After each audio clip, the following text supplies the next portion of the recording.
There's a huge benefit to the childhood vaccines in preventing brain dysfunction, preventing organ dysfunction, and it's like winning the lottery. It's about a 40,000 to 1 shot.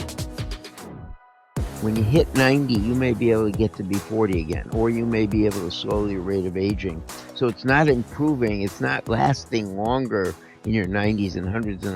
It's saying your 30s and 40s are going to last a lot longer.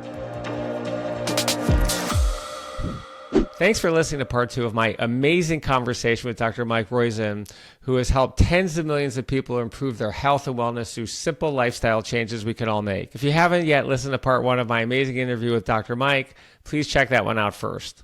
We've talked about stress, and you talked about the importance of having amazing friends and reducing your stress. You haven't talked about the downside, and you've mentioned the word assholes before, removing assholes from your life. Can you just talk a little bit about that a little more and stress the importance of that as we think about how to eliminate assholes from our lives? Yeah, I don't know of any study that really used that term. So, since I'm a data nerd or a science nerd, let me stick with the science, which is that the major stressful life events are someone dies in the family, you get sick, you're sued, you have financial problems, you have to take a new job, you move. They are the ones, out of the 15 of them, 8 or 9 of them are clearly financial. So we have stressful events, and you can say having someone who is an asshole, if you will, to you is a stressful life event if you perceive it that way. So stress isn't the event, it's your perception of it, which allows you to manage it and modify it. So my favorite story, and it's a way old study, this was in about 1995 or 6. This was Christmas Eve in Chicago at I'm blanking on the store now, but it was on State Street and Monroe in Chicago. People who are in Chicago will know what store that is. But anyway, the store, I went in there, and I had a bunch of gifts still to get. And I was in there with my son, who was probably young at the time, meaning a teenager. And there were just people throwing money at the clerk, literally trying to get her to take money, because there was one clerk and probably 3 rows. Store closed at 5. This was 4:45, and so I waited to the clerk till there was literally no one there. It was 5:15 or something, and I said, "This has to be awful stressful for you." And she said, "Are you kidding? This is the best day of my life." I said, "What do you mean?" She said, "Look at all those men trying to get to me."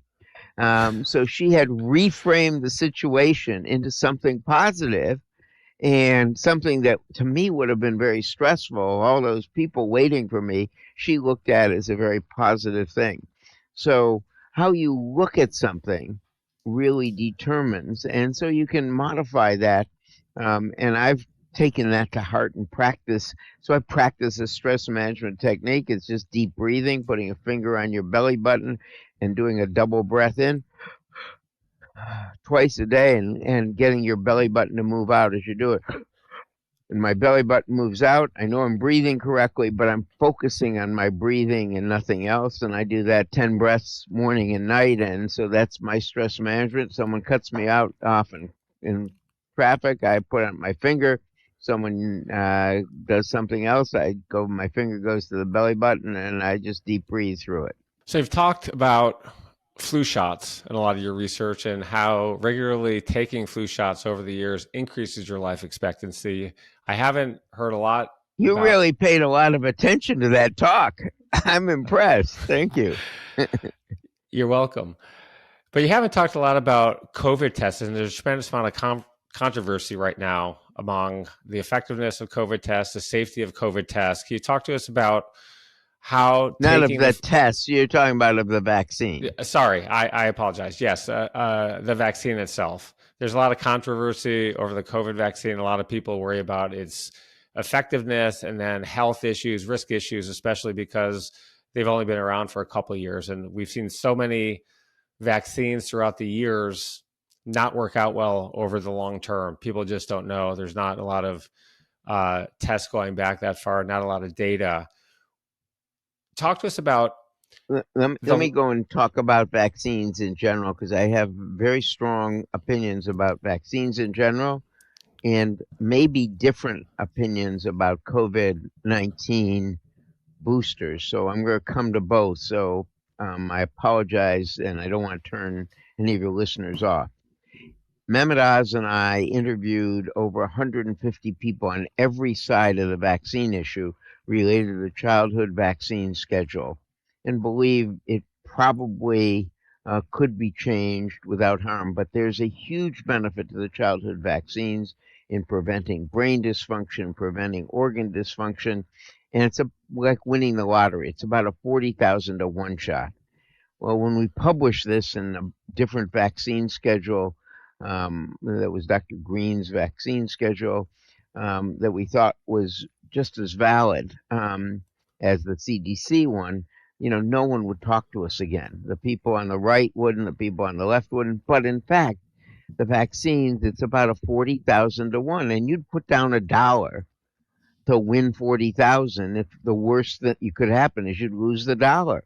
That's what it is in getting the childhood vaccines, and maybe you want to pace them out a little more, but they still have a huge benefit. In COVID-19, the initial vaccination and probably the initial booster had that same value for people over the age of 50 or with comorbidities. But the more recent, if you've gotten 2 boosters, the 3rd and 4th booster in the Cleveland Clinic own employee database inhibits your ability to prevent COVID-19. So it is as though you're getting an allergy shot if you get more than 4 boosters at this time, meaning that allergy shot is something to decrease your reaction to the allergen. Well, that's the same thing that's happening. You're decreasing your reaction to your prior immunity. So it's actually turning on IL-4, a different immune response than would fight the COVID-19. So right now, until at least August or September, we're in limbo and saying probably not boosters right now unless you have long COVID. And I'll come back to that in a second. And probably in August to September, at least I would advocate we go back to a traditional vaccine if the data that we've seen so far holds. That traditional vaccine booster is something like Novavax's vaccine booster, which is a traditional rather than an mRNA vaccine. Now, that isn't the official position of the Cleveland Clinic. That's just mine. A few of the people on the Scientific Advisory Board of Longevity Playbooks looking at the data and analysis of it. Now, under 30, under 50, or without comorbidities, the benefit to risk ratio is much closer. And in kids, the real benefit is preventing them transmitting it to the elderly, not a benefit to themselves. Except for long COVID. Why do I say except for long COVID? I'm scared of long COVID because if you look at the Spanish flu from 1917 to 19, it traveled up the olfactory nerve to the basal ganglia just like this in the viral particle analysis, and caused most of the Parkinson's disease in the 50s, 60s, and 70s. It was a long-term effect of that Spanish flu. COVID-19 has the same pathway up the olfactory nerve, your smell nerve, into your brainstem and basal ganglia. And that's where the viral particles come. We know that if you haven't gotten vaccinated and have long COVID, getting vaccinated, about a third of the people get rid of long COVID. The other two-thirds, we don't know the answer for long COVID yet. But that's my fear. And so, what do I do? Have I gotten? Yeah, I've gotten the actual two-shot vaccine and three boosters.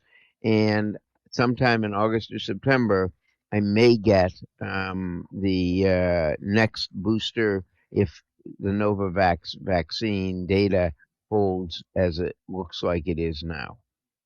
So I'm scared of some of the side effects of the vaccine.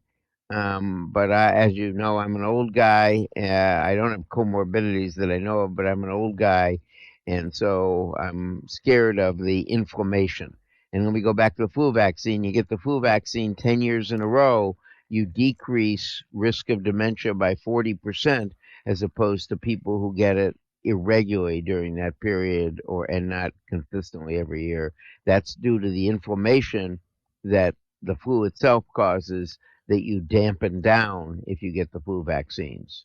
So let's hit another big one. And I think this is common sense to most people, but you have made some recommendations with respect to food and how food, eating the right types of food, can increase our longevity as well. And you talk about poisoning your body. So let's talk about some of your recommendations there. I've never heard anyone to take a tablespoon of virgin olive oil before. That one struck me as a kind of strange one. I'm going to whip that out. I'm going to put a tablespoon of virgin Well, olive. no, it's whether you cook it with it or use it in Okay. salads or put it on bread. It's not taking it direct, although some people do take it direct. If you're in Italy and in Sardinia, they do take it direct. But in fact, for most people, it is on something or in something else, and that's the data, or you get the same benefit. Large Spanish study looking at breast cancer risk, looking at cardiovascular disease risk, decreased both of those by over 30% by that half tablespoon a day. There's so much more on the food side that I want to go into. You have this amazing quote which says that you wouldn't want to marry someone who's trying to kill you every day. So let's go into some of the more uh, detailed recommendations that you have, and just tell us about what you're talking about there. And So we all love in French fries, by food, the way. We food, we all love French food, fries. food is a relationship. And you wouldn't marry someone who is going to try and kill you every day. You shouldn't eat food that's trying to kill you every day. And the food that's trying to poison you every day, simple sugars, added syrup, simple carbohydrates, red meat, and processed red meat. Those data are very clear, whether you look at the interventional animal studies or the epidemiologic human studies. Um, we know that simple sugars feed cancer. Simple sugars increase your risk of fat in your muscle, which increases your risk of insulin resistance and all the other problems that causes. And we know that processed red meat and red meat actually change when given with saturated fat actually changes the genes of your bacteria inside you to produce inflammatory proteins. So you'll see I've said a lot about inflammation and about proteins and inflammatory proteins, stress management being the most effective thing that we know that turns those off. But we know that what turns them on is in fact red meat, processed red meat, simple sugars, added syrups, and simple carbs. So we say there's no reason to not find food you love. There are tons of food. I love salmon. I love avocados. I even love extra virgin olive oil on some whole grain bread. And those things, and on salads. And those things are healthy. So eat things that I love tomato sauce made with olive oil. Those things are healthy. I just, you can have them in virtually unlimited quantities as long as you're within the not getting overweight, etc. But those are things you can love and that love you back. Is it okay to eat some of these things in moderation? I just had some fried chicken a week ago, and when I started dating my wife 9 or 10 years ago, I love fried chicken. It was so good. I've always loved it. And she said, "Hey, that's just cholesterol, putting that in your body. When I have chicken parm and I want it, I love steak.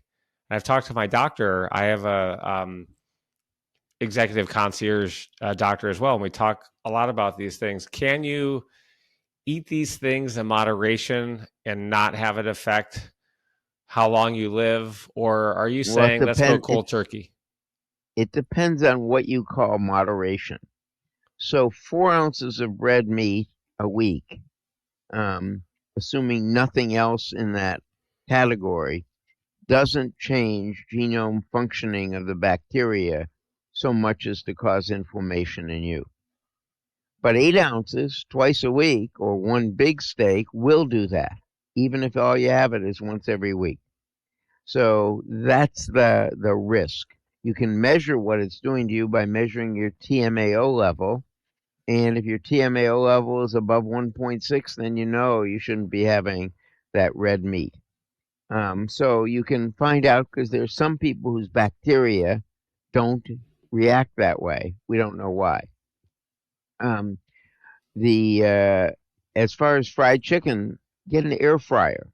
It apparently tastes the same, and you don't have the problem with frying. Deep frying is the fat in the chicken gets replaced by the fat in the deep fryer. So you're getting trans fat and you're getting fats that age you in your chicken. But if you do it in a air fryer, it doesn't get those fats.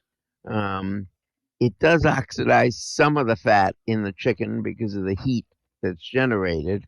But in fact, it probably is fine, as opposed to the deep fried fat and deep fried. And fish that is deep fried is not fish. Can you clarify what you mean by simple sugars? Because I think there's a lot of confusion on good sugar and bad sugar. I have a smoothie each morning and I load it with fruit. I put fruit in there, milk, a little coconut water, and some protein powder, and I love it. Is that bad for you, or what? What kind of We sugar don't is think good for you? so. You're not putting sugar in directly. The sugar in fruit um, is generally bound to fiber and is not as easily absorbed. And there may be two sugars. There's emerging data on both trehalose and allulose that they may impede your absorption or the speed of absorption of the other sugars.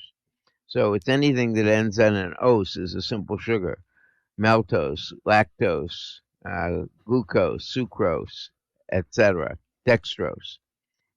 Whereas in syrups, you know what a syrup is. It's all syrups. If it tastes sweet, it's a syrup.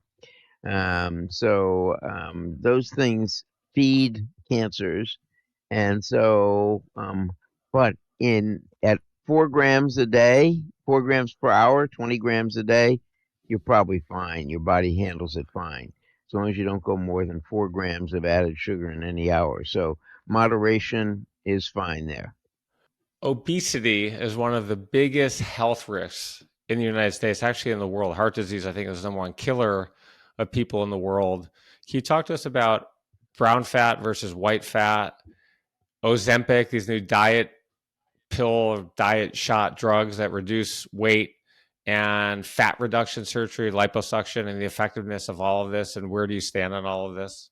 What we've learned is that obesity, especially middle obesity, that is around your waist. That's why we say your waist should be half your height when measured at the belly button with you sucking in. That fat causes inflammation again in you.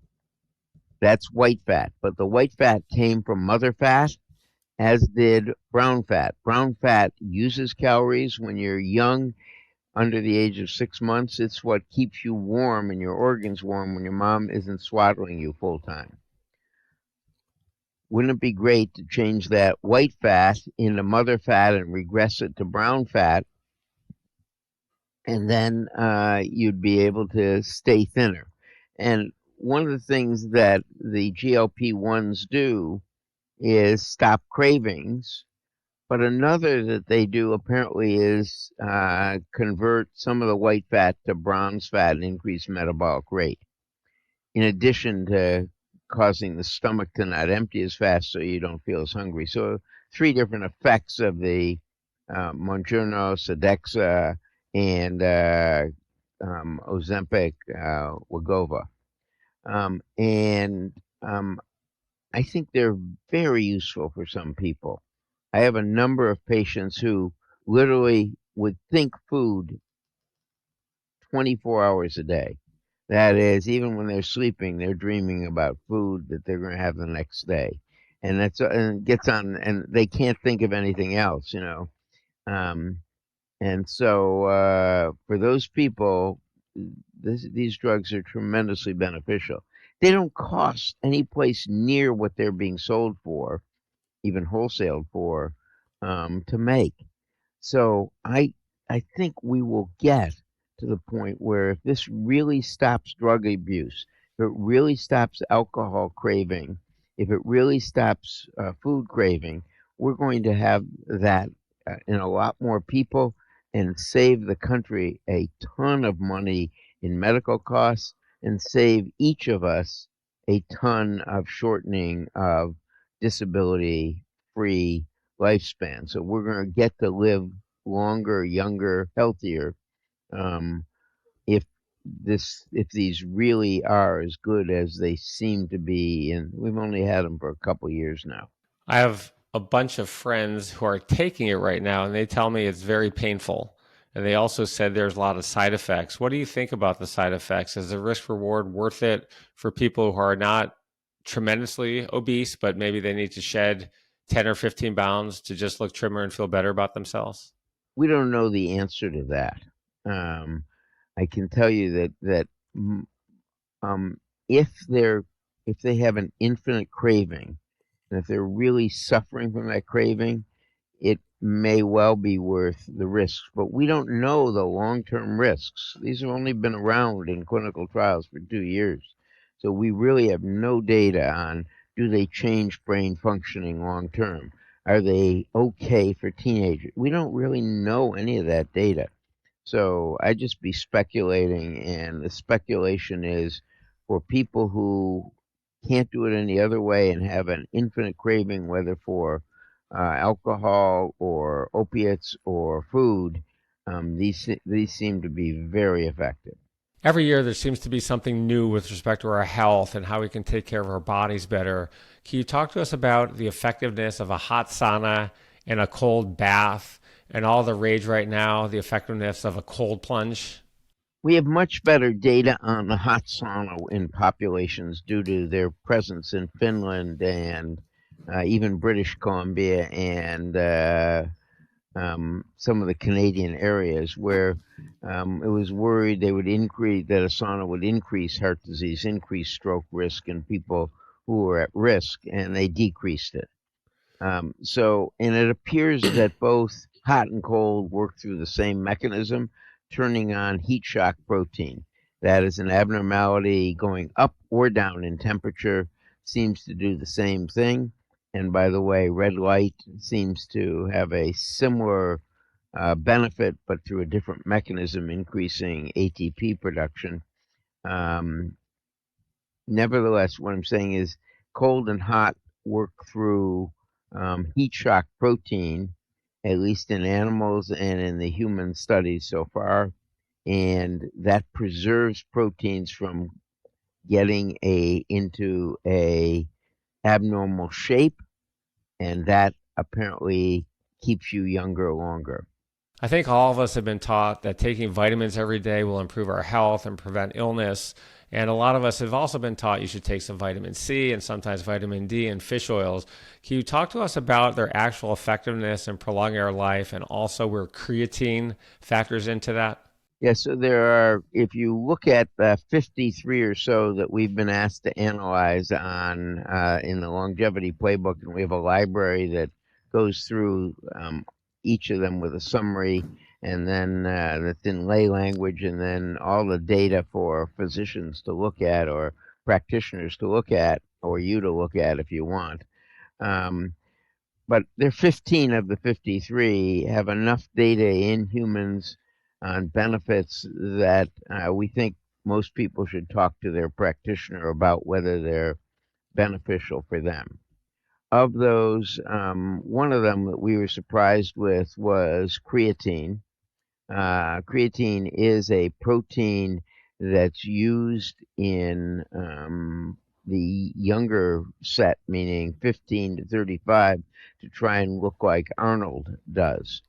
But in fact, when you look at the data, they have been used in old people and do prevent frailty, muscle wasting. And at the same time, because they looked at the side effects, what does it do to mental functioning? It improved mental functioning. So that's one where you might take 4,000 milligrams, 4 grams a day. I get it in a powder at on the internet. It's $36 for I think $4, 4 months worth of the stuff. So it's really quite cheap, $9 a month, and seems to have benefits for uh, decreasing brain dysfunction. But anyway, there are about 15 of those that do it. I unfortunately, Randy, have a time limit. I've got to run someplace. So can you forgive me for not discussing all of these in detail and just telling you they're all at the longevityplaybook.com. Can we really live to 120 years old? And do we really want to? For society, we need to. And with 14 research areas on the mechanism of aging that have reversed age in at least two animal species each, it looks like that with 14 shots on goal, with an 80% probability, we'll be able to live a lot longer, younger. And this is really emotionally difficult. It's saying when you hit 90, you may be able to get to be 40 again, or you may be able to slow your rate of aging. So it's not improving, it's not lasting longer in your 90s and hundreds. It's saying your 30s and 40s are going to last a lot longer. Um, from a society standpoint, we aren't producing enough kids. Thank you for five. But most people, the fertility rate is in the United States is now at a very low level. I think it's under 1.7. You need 2.3 for every woman in the childbearing age to repopulate society. 2.2 to 2.3. We're at 1.7. Believe it or not, Korea has just gone below 1. China will be half the size it is in 2100 population wise if nothing changes from their rate of fertility. So that means we won't have enough young people to support those who are retired. Give you the example in France, they in 1960 they had 4 workers to support every retired person. They're now at about 1.4. That's why they're having the fights over 62 to 64. This is happening throughout the world. It isn't just in the United States or just in Japan or just in France or just in Italy. It's throughout the world. So we need longevity and people to extend their most productive times from 25 to 65 or 20 to 65, from 40 years of work age to 60 years gives us 50% more productivity, 50% more tax revenue, 50% more Medicare and Social Security revenue. So those funds won't run out the way they're scheduled to run out if we do get longevity. We think there's at least an 80% probability with 14 shots on goal that you're going to be able to live a lot longer and a lot younger with a lot less disability if you choose to do so. I think most people today are thinking there's no way I want to live to 100 years old. I'm going to be in a home and my quality of life is not going But to be good. but it's different. It's living it's getting back to 40 again. So think of yourself as I don't know, how old are you, Randy? I'm 54. So think of yourself as a 35-year-old again, I do mentally but every day, by the way. with the experience you've got now. So and the fun you have now, and so Um, in the animal models, the mice get younger. Their muscles function as though they're if you will, the equivalent of 5 to 45-year-old humans. Their pancreas gets rejuvenated. Their brain starts functioning, if you will, as if they were able to do the speed of processing they had when they were younger. So the whole body has a chance of getting younger. I think there's at least an 80% probability of it. And that's why I really wrote the book. And that's really why the longevity playbook site is there.